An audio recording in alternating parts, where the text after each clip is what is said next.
Okay, so hello everyone. This is problem session 8 for the homotopy type theory part of the HoTTEST Summer School 2012. So as I mentioned, we'll be going, the basic plan is to go over the questions as they were ordered in the worksheet. Unless you have any specific questions that you want to maybe delve deeper into, in which case just let me know which one you want to concentrate on, and we'll be able to, go through them specifically. Okay, I hear no comments, so I guess we'll be just going over everything. Basically, but the solutions this time are very clear-cut, very elegant. So other than one question, we'll be mostly just going through the solution, making sure everything type checks, and I'll try to be as explicit as possible when solving them. So we have our problem 1.1. So let A, B be propositions, and claim there is a term of type is prop A plus B if and only if A implies the negation of B, if we formalize the statement into a type theoretic language. So let's go by the proof. So in the forward direction, so suppose A plus B is a proposition.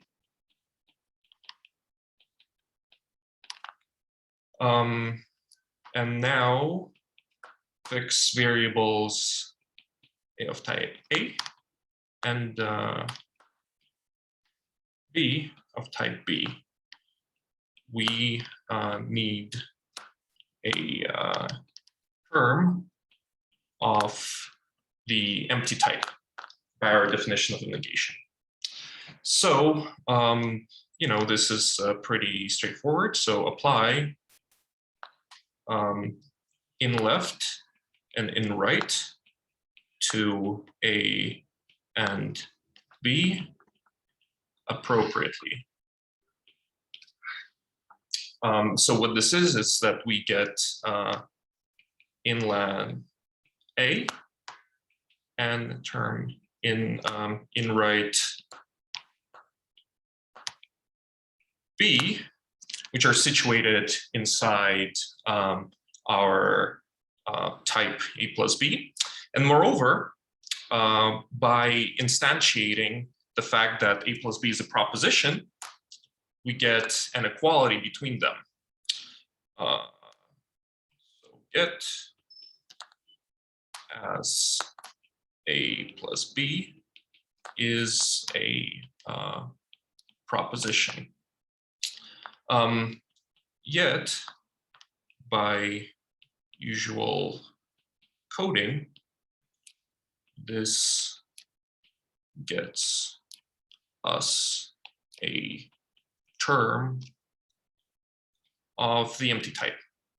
And by coding, of course, I mean that we can define a function from, and I mean, generally, when you have universes, you do not need, you will not be able to get equality between different type formers. So here, what I mean is by specifying a function from A plus B to U, defined by induction as sending in left A to true, to 1, in right B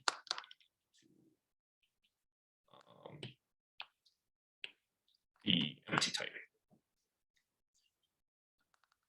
And of course, using transport by induction, you will be able then to clearly get an element of the empty type. Okay, so everything clear up till now? So don't be afraid to speak up or drop anything in the chat. Okay, so in the other direction, suppose we have a function which inhabits our type that A implies the negation of B. Now let x and y be generalized variables of type A plus B. And we proceed by double induction.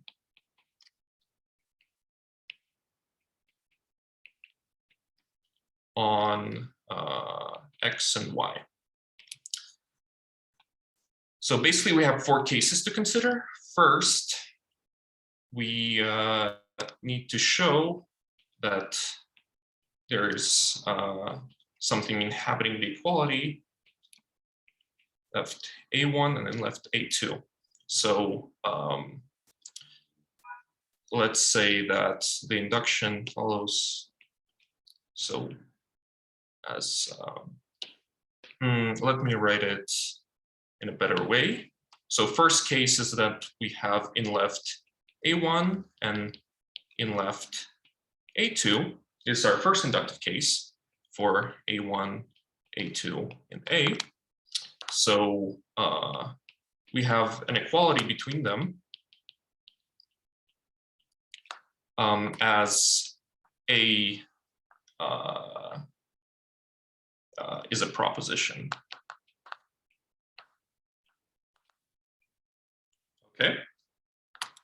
So the second case is that when we have inlet A1 and some in right B2 for A1 of type A and B2 of type B. So we want to get a term of lambda A1 is equal to in right B2. And we get this from applying f, which remember is a function from A to the negation of B, and instantiating it at A1 and B2. So one can understand what's going to happen in the next cases. So if we have in right B1 and in left A2, as you may assume, B1 is in B, A2 is in A, then we get this equality also from F, now A2, B2. Again, since we can encode the fact that these equalities actually surmount to the empty type, so the only thing that we need to show is that the empty type is inhabited, right? So, and the fourth one is, of course, in right B1 and in right B2, also inhabitants of type B. And this, of course, established as B is assumed to be a proposition. Okay, and this gets us done. Okay, any questions?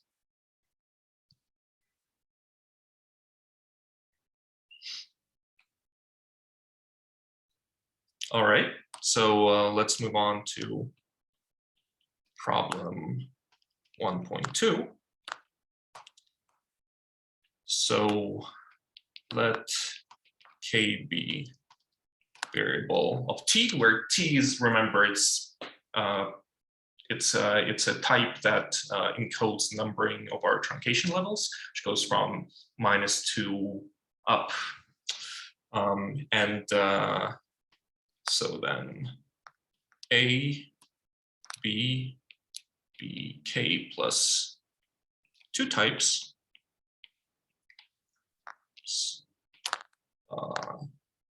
We claim that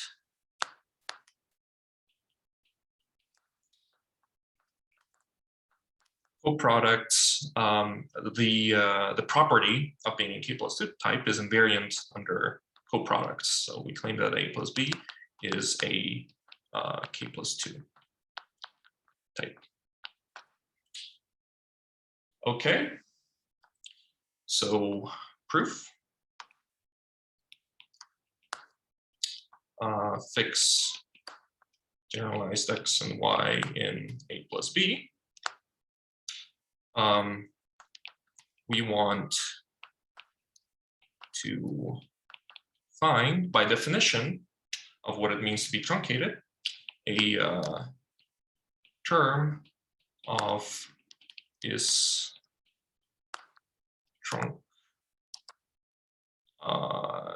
K plus 1 at the K plus first level of X equals Y. Okay. By the way, is the handwriting clear? All good?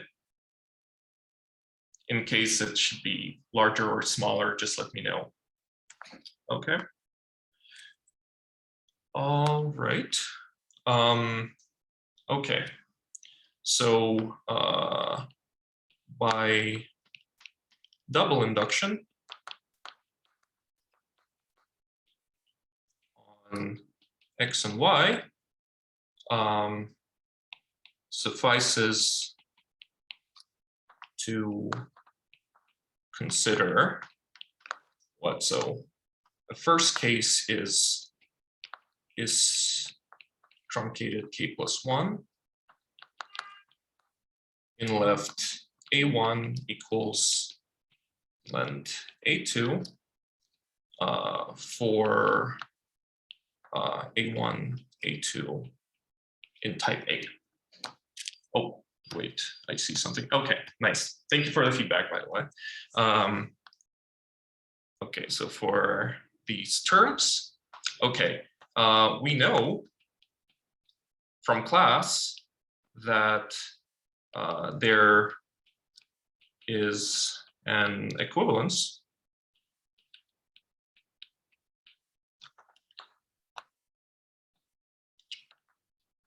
in left A1 identity type of A2 is going to be equivalent to A1 equal A2.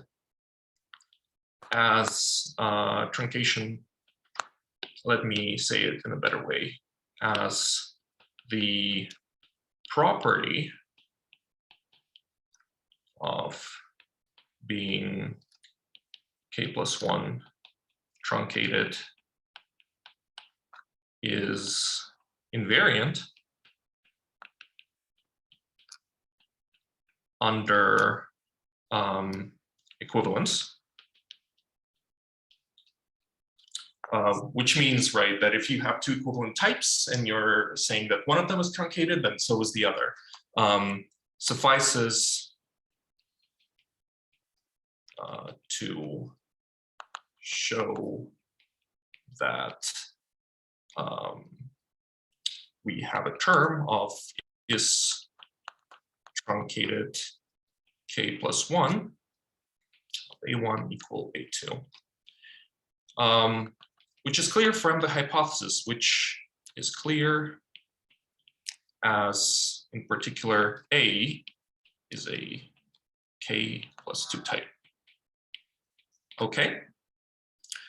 This has been a bit wordy. I'm just trying to be, I'm sorry, this is a little bit lackluster and I'm trying to spew everything out, but I think it's important to sort of make sure that every single step is being worded properly. Okay, so this is the first case. The second case is, let's say, is trunc K plus 1 in right of Thank you. Yeah, I think this is good because I mean it's hard to constantly keep this level of formality versus informality. I mean, one of the great things I think about homotopy type theory is that it's a community that made type theory informal.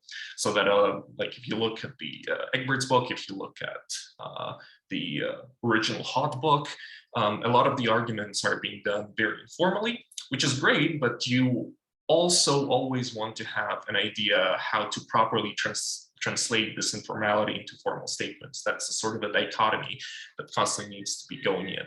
Sort of type theory is a nice way to talk about mathematics and to prove a lot of things, about a lot of interesting objects.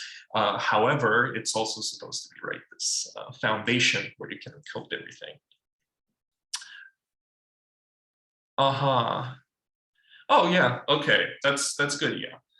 So the point is that we indeed have this equivalence going on, which you can see happening in Emily's lecture. So if you encode that in the end, and you encode the fact that truncation levels are invariant under equivalence, then you get it. Oh yeah, yeah. I mean, it's great, and it turns out that it becomes, I think, a lot of algebraic topology constructions actually become very nice when you look at them from this abstract way, right? So if you usually look at topology, it's sort of like using simplicial sets rather than topological spaces, right? Before you had all these properties you had to check regarding continuity, checking these pre-images, and now instead you have these combinatorial properties. And so instead, similarly here, now, if you don't remember some very abstract and obtuse argument about, I don't know, CW complexes, or certain properties of weak homotopy equivalences, you can always just pop them into this synthetic language where you don't need to really write down a lot of things. So yeah, so I think it's very unintuitive at first, but then it becomes a really cool thing, especially for mathematicians. So for computer scientists, this is an extremely nice way to get an intuition about topology and topological spaces, and for mathematicians, it's sort of an extremely neat way to remember everything else. Okay, so let me, without wasting any more of your time, continue. Okay, so we have also this question. So we have the second case of the fact that the identity type between these two terms is k+1 truncated for B1 and B2. Being terms of B. This is similar to the previous case. In particular, what I mean is, right, you get an equivalence between in-write B1 equals in-write B2 and the type of B1 equals B2. And you also get that the later one is k+1 truncated as B is. So I will not be writing this down. However, in case you would be interested, I'm willing to send, for example, these notes as a PDF file through Discord. So if you individually message me, I'll be more than happy to share them. Okay, so I will not be going through this case. So the third case is, of course, that truncated k+1. So inlet A1 is equal to in-write B2, where A1 is of type A, B2 is of type B. Yet we know that basically we simply here need to show that we have a term of is truncated at the k+1 level of the of the empty type, which we know is true, which we know holds. So the empty type is -1 truncated generally. So by our definition of the truncation levels, this always holds. So again, and we here are going for the empty type because again, this is going to be, we're assuming here that we have an equality between two different constructors of an inductive type. And hence, this surmounts to showing things for the empty type instead, as we did in the previous one. So the fourth case is, of course, is truncated at the k plus first level of in right B1 equals in left A2 for B1 and B, A2 and A. This is similar to the previous case. Okay, so it's the same as before. This is going to be an equality between two different constructors, and hence we instead need to show this for the empty type, which we know is k plus 1 truncated. Okay, so with this, we are done with the first problem generally. Any questions at this point?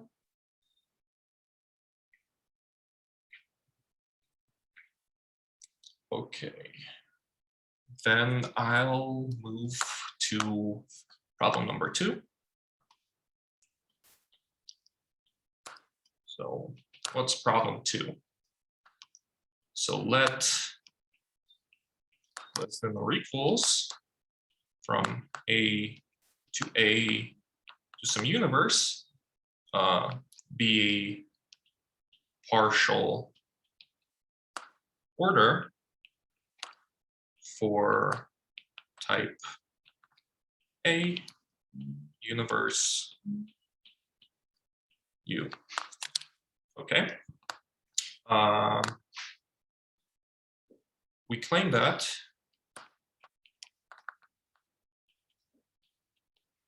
A is a set. Okay. So what's the proof of this? So this actually follows, it seems like there's not a lot to work with, but this actually follows from a very nice theorem from Emily's lectures, and that is it suffices to define some R from A to U such that it is reflexive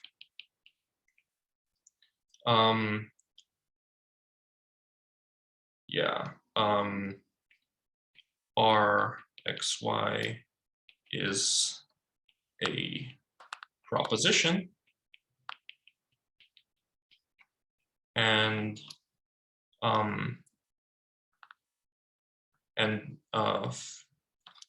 for they shouldn't use terms and announs, so x and y and a, and R. So, and we have a term for x and y in A. XY gives us the identity between those. So the intuition behind this is that you're basically establishing an equivalence relation. And as long as you can do that, this sort of the type works as a set. So that's the way at least I remember it. So define R as, so define R goes from A to U by, so I'll be using the lambda notation here. So we assume that we have something of type A, another element of type A, And what we get is a type x less than or equal to y and y less than or equal to x, which works. If we're trying to establish an equivalence relation, then probably something that ought to be an equivalence relation ought to do the trick. So good. Okay. So we need to check things. Okay. So first things first, R is reflexive. This is clear. So less than or equal to, since it's a partial relation, it's reflective. And so when you look at the outputs of the product type it gets, it's going to be reflective. Okay. So the second part is saying that it's a proposition. Recall that if A, B are propositions, so is A times B. So the property of being proposition is closed under products. This is should be pretty much clear. Yeah. So if I didn't find this explicitly in the notes, so this is kind of an easy code to check, but just in case. So by induction suffices to check that for generalized sort of A1, B1 is going to be equal to A2, B2, yet these are component-wise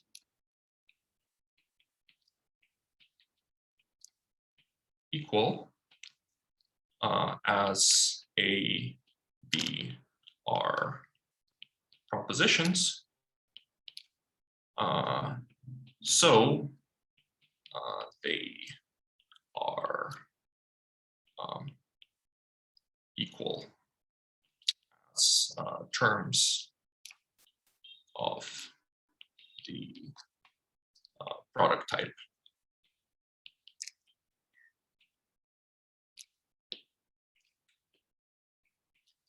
Okay, so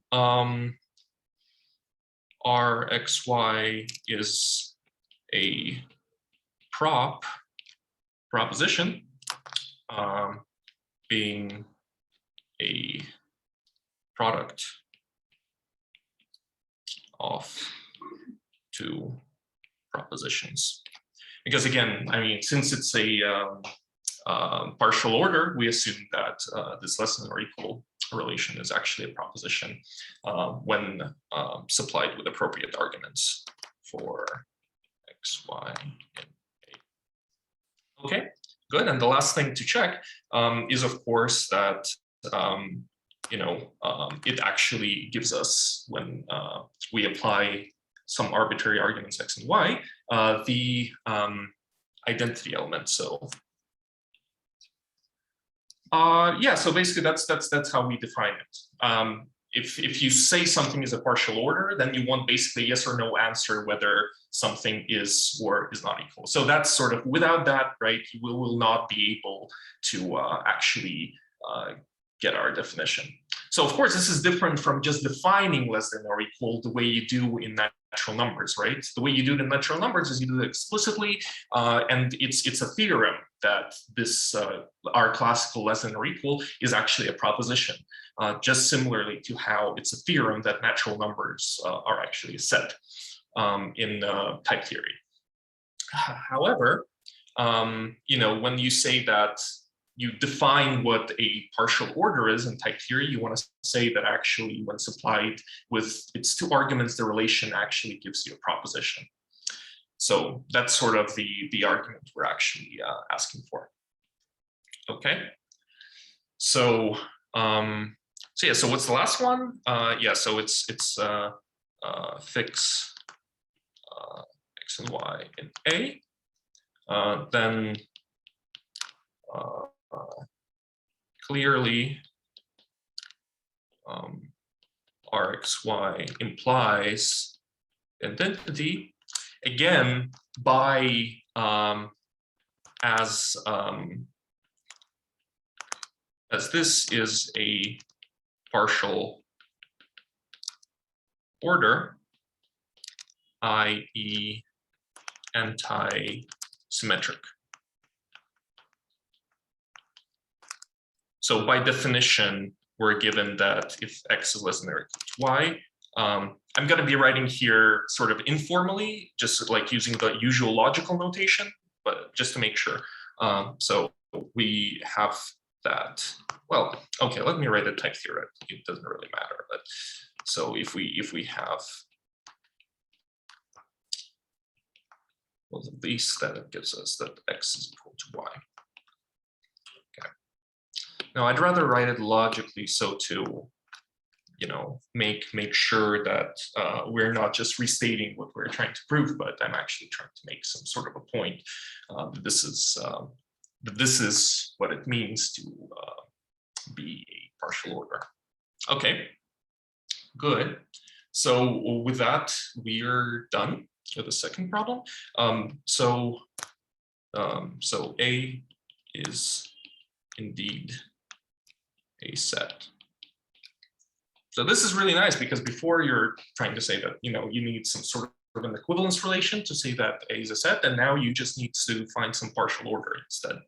So this simplifies things quite well, and it's sort of the usual agenda is like a type is something that acts as a type, so a set is something that acts like a set. So you usually do partial orders on sets. So it's good that as long as you can define a partial order, that's already a set.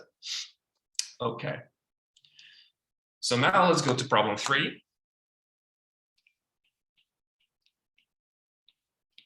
So problem 3.1. So, okay. That knocks me out. Yeah, it's quite fun. So okay, let me check my notes real quick. So let A be an arbitrary type, be a set, okay, and C be a term of the encoded injective property. So the usual injection goes, if it agrees on the two arguments after you apply F, then actually the two arguments are the same. Claim F is an embedding, A is a set. Okay. So the proof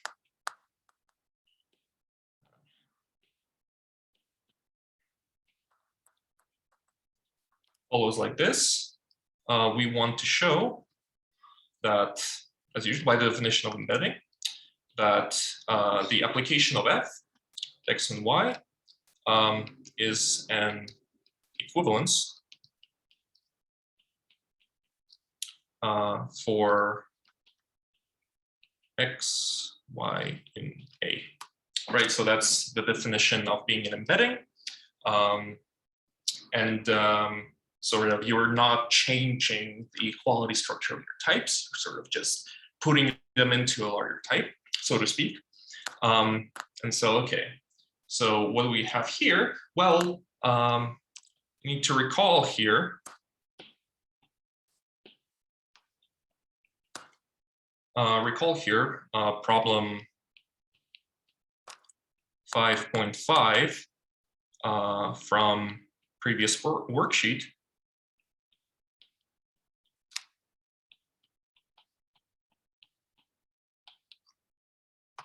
Okay. which says that it suffices to find sections, find, in our case, a section of Pf xy as we fixed arbitrary arguments. Okay, so this is a bit of a convoluted and interesting proof. So if you haven't looked at the previous worksheet, I advise you to do so. It's one of those really technical lemmas that helps us do a lot of things. So suffice to find a section. Yet we have C instantiated at x and y. So again, C is this function as a dependent function depending on two variables from A. And so we plug this in and check. So we first have x and y and f at x and y. We compose them and instantiate them at some term p for p in fx equals f applied to y. Okay, so question, is this equal propositionally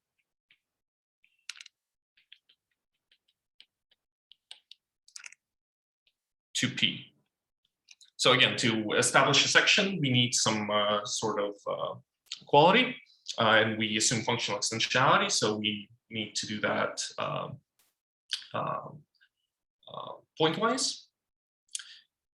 So, so is it propositionally equal to P? Answer, yes. As B is a set, and this equality type is indeed happening in B.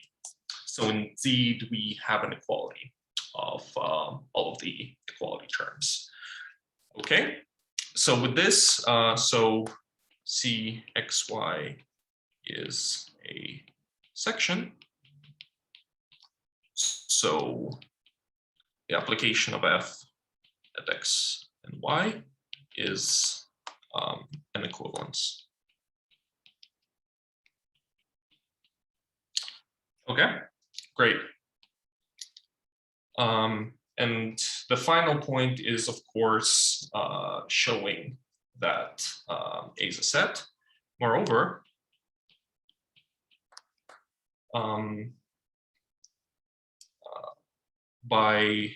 so we have that f from A to B is n. C was definition of an embedding. Oh yeah, no. C here is given sort of very, very generally. It's just a term of some type. So that's it. It doesn't have any more properties other. So that's why the problem mentioned that you know, this is just some sort of a proof that f is an injection, because we are simply assuming that yeah, so just as so this is just a formalization of what it means to be an embedding, of what it means to be an injection. An embedding is, you can think about intuitively as an embedding. So if you're familiar, for example, with maybe category theory or maybe some topology, sort of injection is something that happens at the level of sets. So an embedding is automatically an injection, yes. But when you're talking about actually embeddings sort of preserve a lot more information. Embeddings are sort of more structural injections, if you can think about them. So yeah, so it sort of doesn't lose any information about equalities, if you want to think about it that way. Okay. So now, what do we have? So right, so f from A to B is an equivalence. So by the corollary in class, so again, embeddings, oh, not an equivalence, God, it's an embedding. So again, think about embeddings as structurally preserving. So it's sort of, it really embeds a type into another type. So you can think about it as, having sort of the same properties. It's not, the function doesn't lose any information. And in the sense, you can derive a lot of information about the domain from the codomain. And so the correlating class says that if you have an embedding into some K type, then the original type from which the function is specified is also a K type. So by a corollary in class, as B is a set, particular 0 type, so is A. And we're done here. All right. So what else do we have? We have also, so problem 3.2. So, okay, so this is a tricky one. This is a tricky one, and there's going to be a lot of details that I will not be quite serious at checking, since we're a bit running out of time. But I'll try to at least set up all the necessary steps to sort of make sure everything works. So problem 3.2 is, so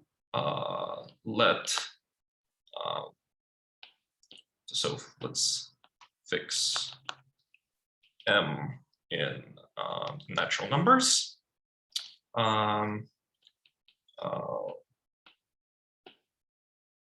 We claim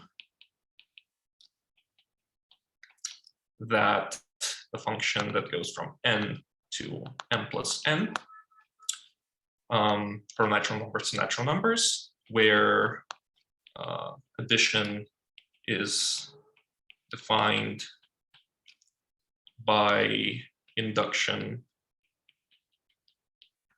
on each argument, on the first argument.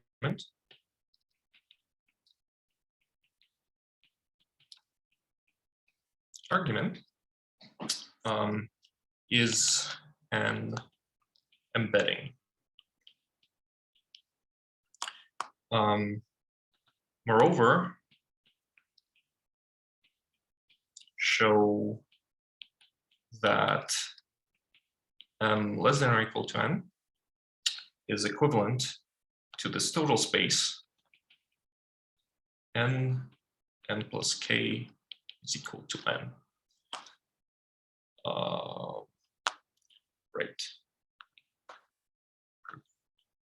So this should be sort of, I think, clear. If you are trying to interpret it logically, right, the last statement is if m is less than or equal to n, then there is some natural number, which after you sum up m to, you get n. So that's sort of the usual way that, like a lot of the times, that's how you define, right, being less than or equal to. Usually, though, in type theory, we define less than or equal to by induction. So that's an actual theorem that you can prove. But this is quite easily done, right? You just need a bunch of lemmas to show that everything works out well and that actually addition sort of can change the less than or equals. Okay. So what's the proof?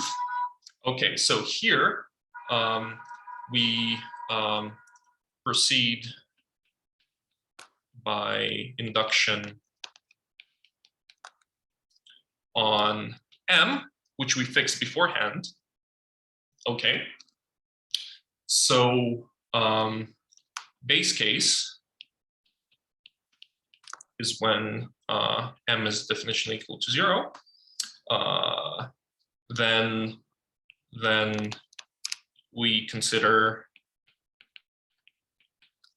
the function it becomes n to 0 plus n, right? Which, as we defined addition by the induction on the first argument, is actually going to be the same as just n. So the function is just identity, the natural numbers, and evidently the application of the induction at n is a family of really isomorphisms of isos, hence of equivalences. Okay, good. Now, inductive case.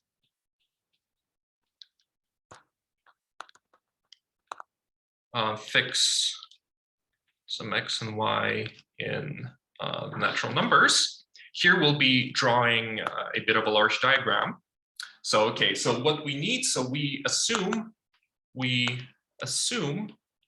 our inductive hypothesis is that application of the function n to n plus x, instantiated x and y from x equals y to m plus x equals m plus y is an equivalence. So what do we have? So we want to draw a diagram. So here we have this. Here we have what we do after we apply a function. Okay, so here we have our application at n going to m plus n at x and y. And we have that this is actually an equivalence, okay? So, and we want to establish a relationship between the next step, which is gonna be successor of m plus x equals successor of m plus y, which again, since we did the definition by inducting on the first argument, this is definitionally equal to the successor of m plus x equals the successor of m plus y. Okay, so this is the type that we'll be considering. And in this direction, we also have a function, which is application of n to thing, which is our inductive case, which we want to consider. So our last goal is to prove that this is a weak equivalence, right? Okay. And here we have a function which is just the application. So again, since this is definitionally equal to this is just the application of the successor function at m plus x, m plus y. Okay, so here we have this diagram. You can check this should clearly by induction of on the identity type. It should be clear that this triangle commutes. Now we bring forward the observational identity type. So if you recall, we sort of could define this observational identity type for natural numbers in addition. You can see it in Emily's lecture notes. And moreover, in class, we established that this function, which is a canonical one, is going to be an equivalence. Moreover, and this part I'm going to leave to you, there's this canonical function here, which is also an equivalence. So these, I'm just going to tell you the kind of the recipe of how to cook them up. These functions are cooked up by double induction. So here it's a bit uncomfortable to do things with addition, but instead try to define this function. If you're trying to formalize it, for example, in ACTA, try to write this function not with like m plus x, m plus y, but instead for just general terms, some m and some y, and then instantiate this function here.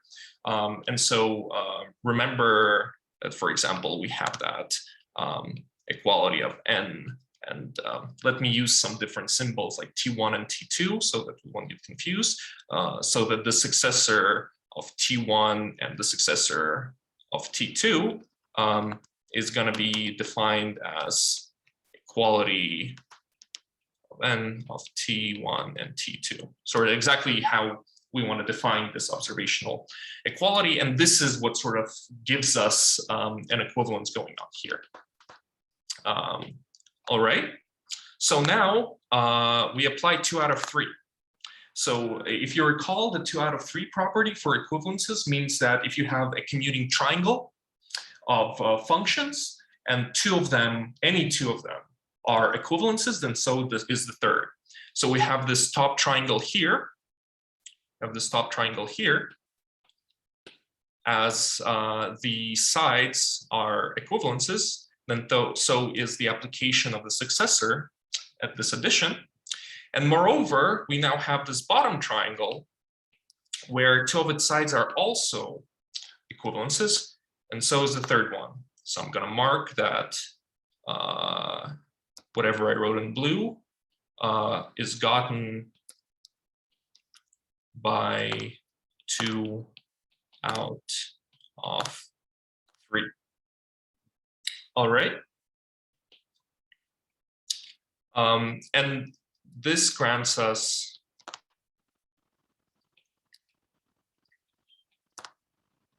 the inductive step.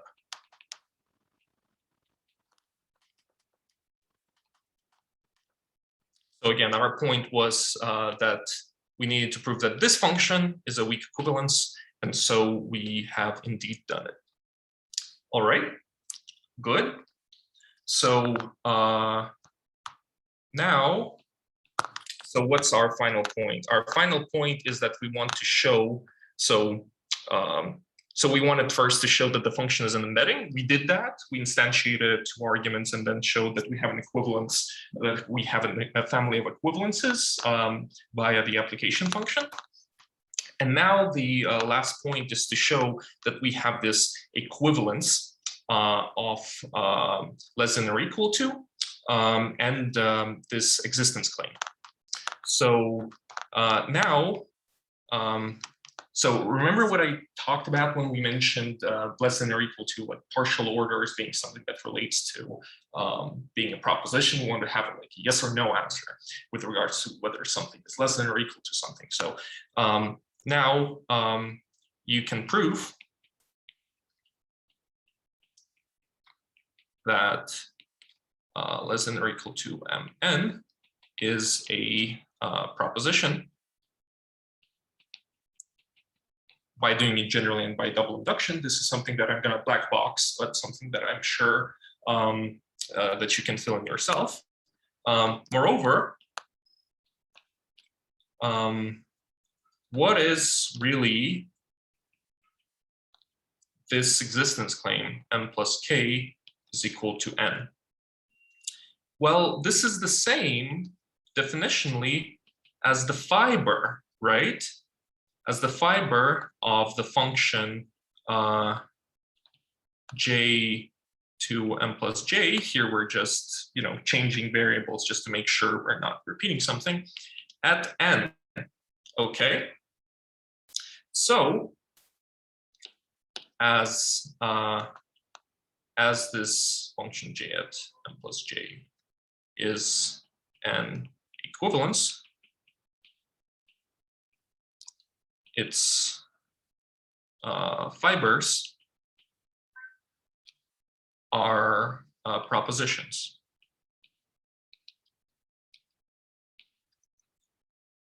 So to establish And equivalence, since we're dealing with two propositions, what suffices to actually get an equivalence is just a biconditional statement. We need just functions in both directions between the less than or equal to and this. I'm gonna leave it as an exercise. This just has to rely on a bunch of additional dilemmas, but it should be sort of straightforward after you've defined dilemmas, that everything works fine. So this gets us to a point. Was this clear? Any questions? This was like a very technical thing, so.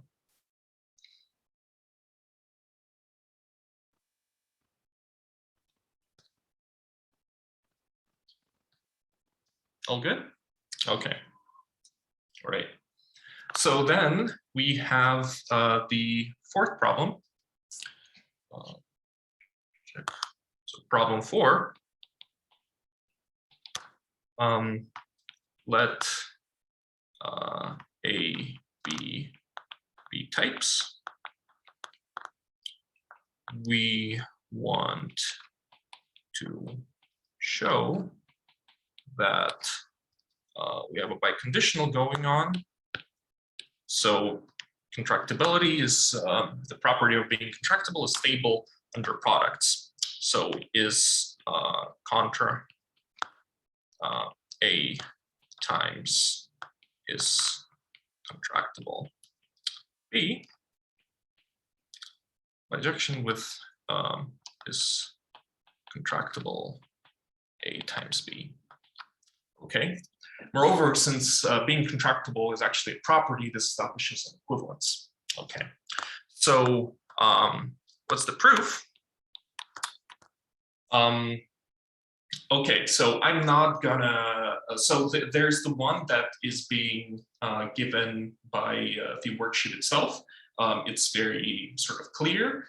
However, without doing too much inductions, I actually wanted to use a small lemma. Sort of, how do you think about contractibility and being a proposition?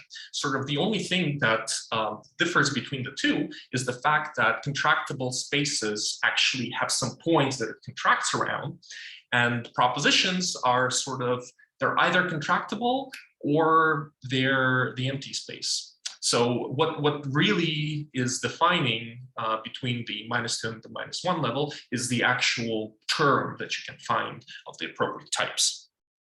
So the proof, use lemma. And what's the lemma?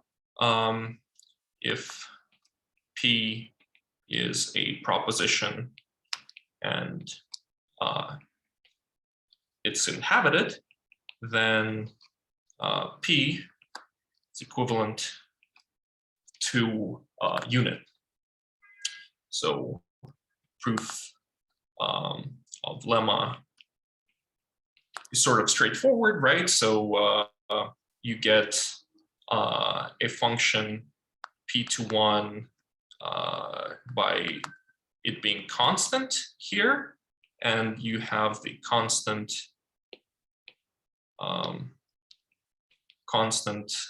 function at x from 1 to p. Both are propositions, so p is equivalent to 1. Moreover, clearly, the product of the units is going to be equivalent to a unit, right? And we already showed that if A, B are propositions, then so is A times B. So if A, B are props. So as if A, B are props, A times B, and we actually, you know, if we proceed by the forward direction, we can actually find a term, right? So let me do this explicitly. So in the forward direction, you get some terms. So you get contractibility at A, contractibility at B. So you have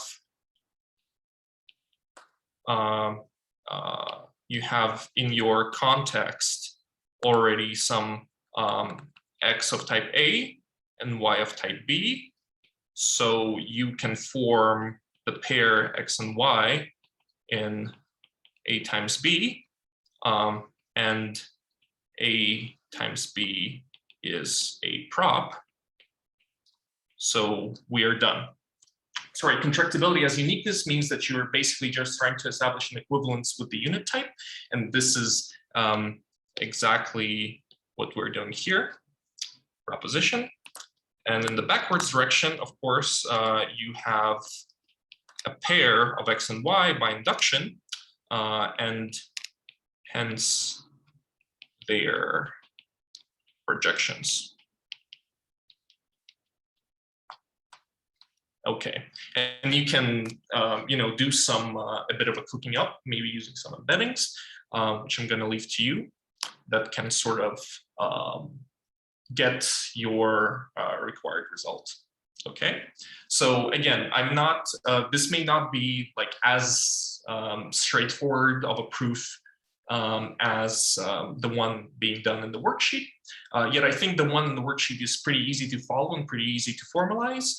This relies a bit on some lemmas, but you know, is a very general case that I think can be used very explicitly for a lot of type constructors, right? So we know, we already proved a lot of things about propositions, that a property of being a proposition is closed under a lot of type formers.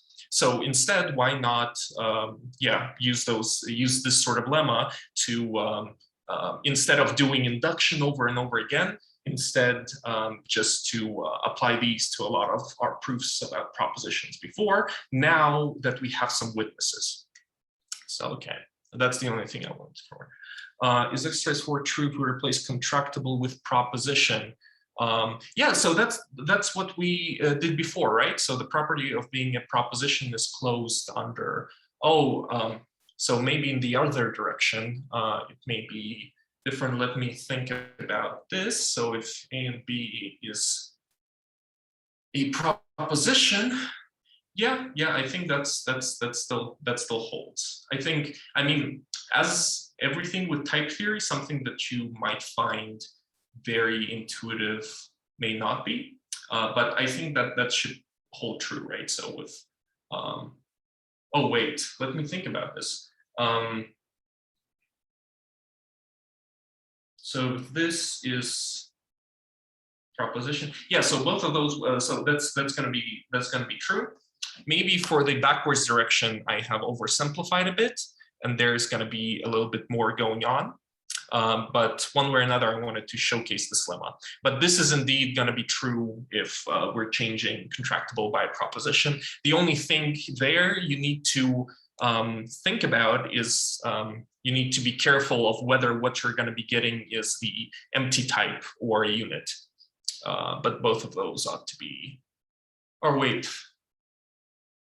Oh, I'm actually being very, yeah, I'm missing a very evident point here. So let's see here. For proposition case. So let's take, for example, S1, the circle, which is surely not a proposition. And then,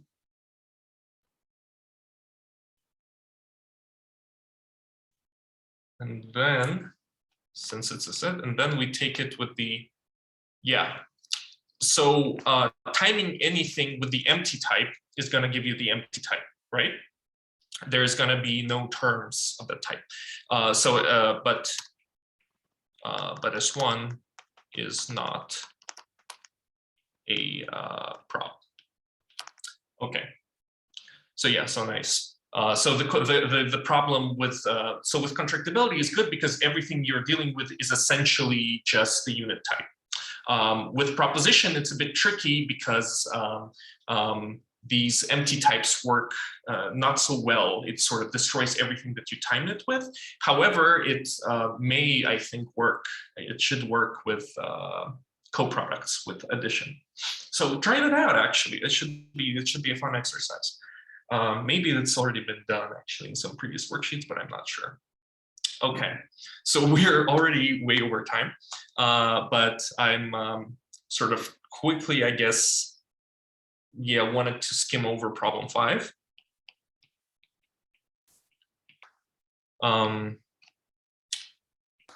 So the thing here is that let A be a term of type A, and that we have a section tau, a term tau of this type, which essentially says that we have some decidable equality going on. And we want to show that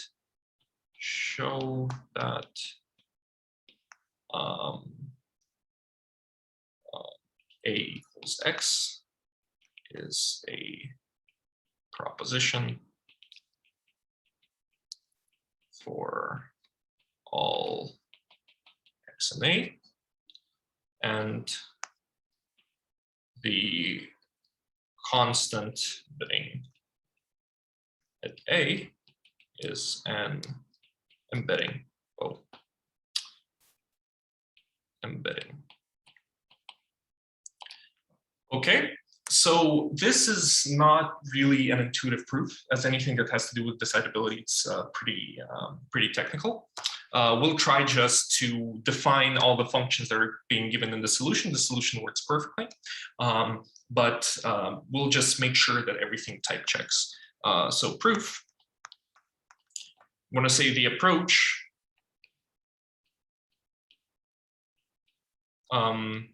is to use the fundamental theorem of identity types in order to get the sort of needed propositions going on, and we define the first is B function, which takes our terms of our decidable equality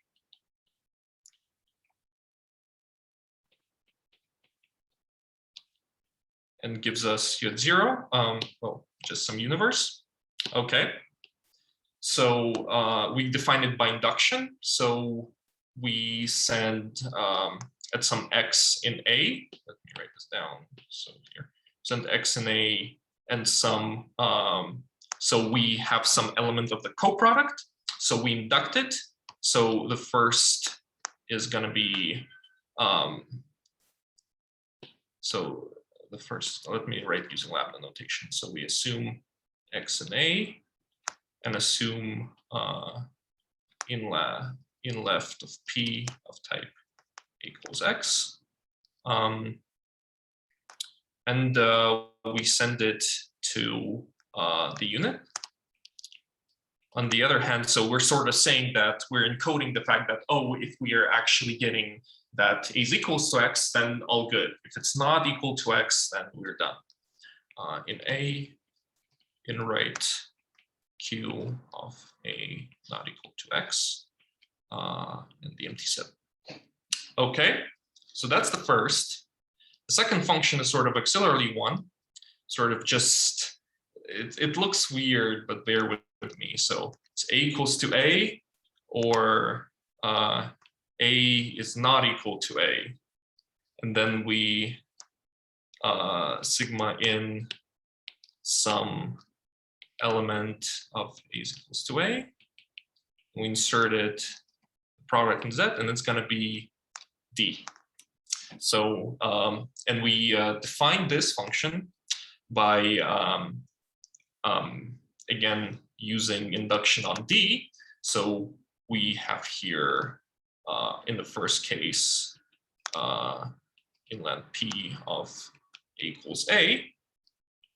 This we define as just being a pair P and reflexivity at inlet P. And in the second case, it's going to be in right Q, A is not equal to A, which is, of course, gives us some element of the empty type, from which we simply use induction on the empty type, apply to Q at refl. Okay. So this is just an induction. So now we use phi, and phi is the function in D that we want to use fundamental theorem of identity types on. So phi is our function, which takes some element. And it indeed encodes that we're getting a true or false value for sort of, are we actually getting decidability or not? For tau x. So remember, tau is our function, is a term of this decidable equality type. And we apply it, so we get some element this type. And B gives us indeed whether this is true or false. This is and this is defined as we assume X in A. We assume and then we get by induction. So no, this is not going to be nicely, but so by induction on the identity type, we're just sending reflexivity alpha to transport of this function to the second argument of f at tau alpha and the unit, right? So f at tau alpha, what is it? So alpha is some term of type A. We apply f to it to get this equality, to get this element of a sigma type, and we transport basically, this is again an auxiliary lemma to make sure everything works out fine. And phi, so it indeed works sort of as an identity system. So X and A and D in the quality.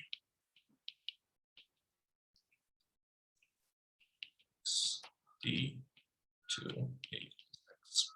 Okay, and this we define again by induction. So we first, so we induct on D, so we assume and P in A equals X, and assume B, and we send it to P. If it's indeed true that these things are equal, and otherwise,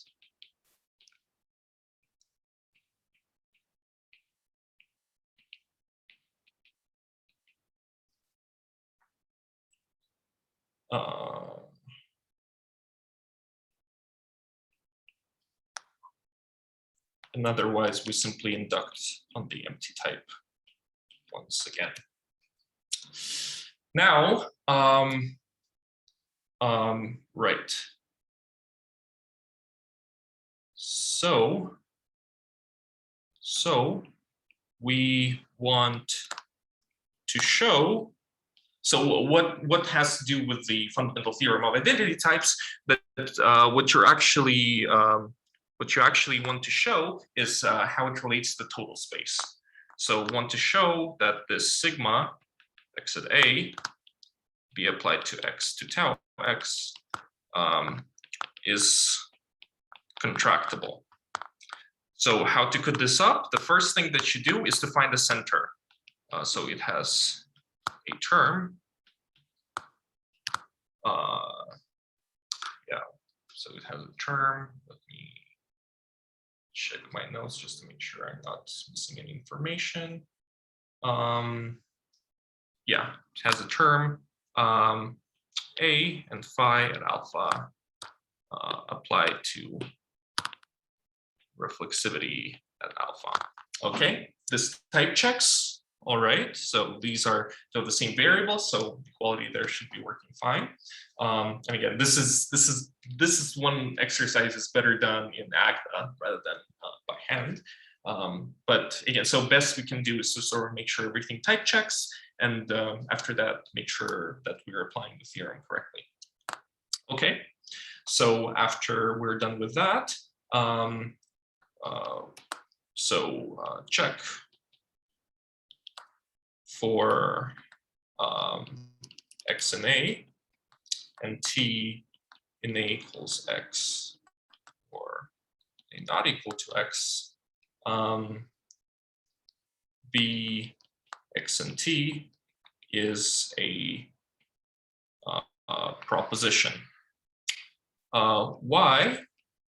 Well, induct on t, again, let's look at our definition of B. It sort of gives us either the unit type or the empty type.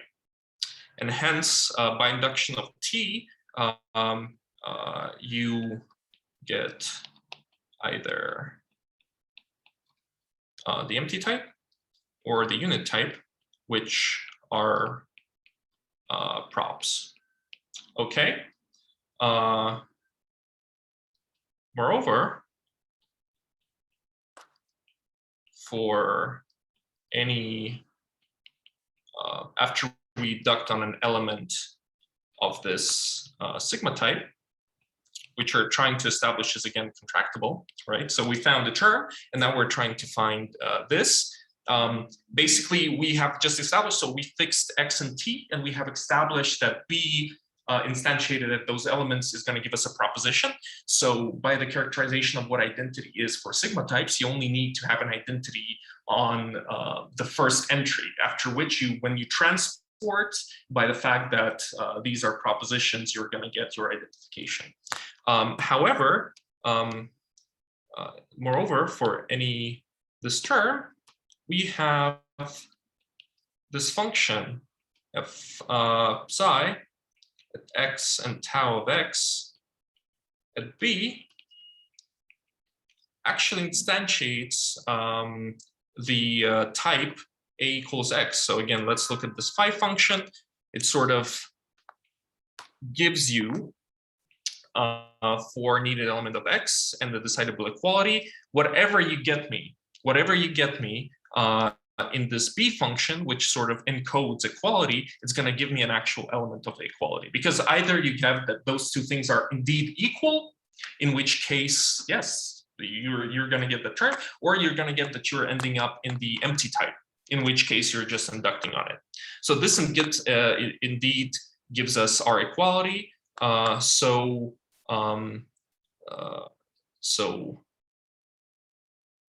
xb is going to be equal to a phi at alpha refl alpha as x equals alpha by, again, this psi at x tau of x instantiated b, and b x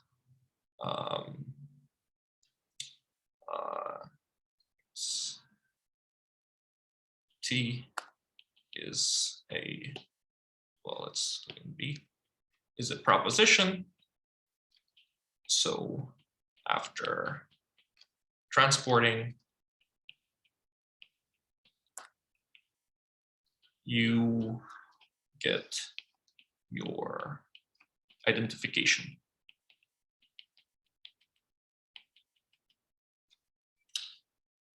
So now we have indeed looked at the total space and saw that it's contractible. So use fundamental theorem of identity types.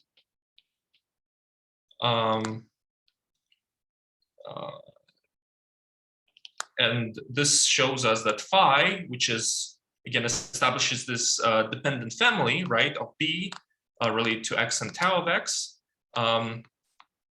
Phi is a family of equivalences. And unwrapping B, i.e., after unwrapping, establishes, so RB is either unit or the empty type. So after unwrapping, these equivalences gives us, after unwrapping, it gives us that A equals X is a proposition for every X. Again, what this says is basically the fundamental theory of identity type says that this is here is going to be an equivalence. As this is an equivalence and B instantiated, after you instantiate B, you get a proposition that indeed every term to which is equivalent is going to be a proposition.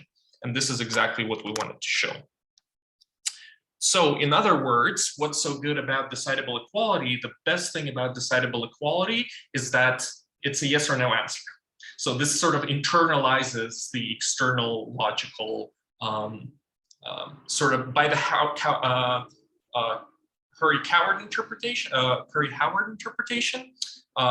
You're first making this meta theoretical statement that you have this decidable equality that you either have, oh no, okay, well, this is not a bad point to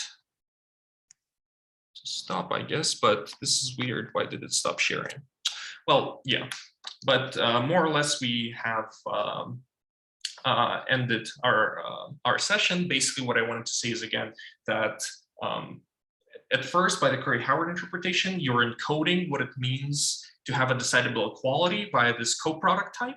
And afterwards, what this exercise shows you is that this sort of also internalizes this notion by saying that also this equality is a proposition. So it is a yes or no answer, also if you look inside of a type theory.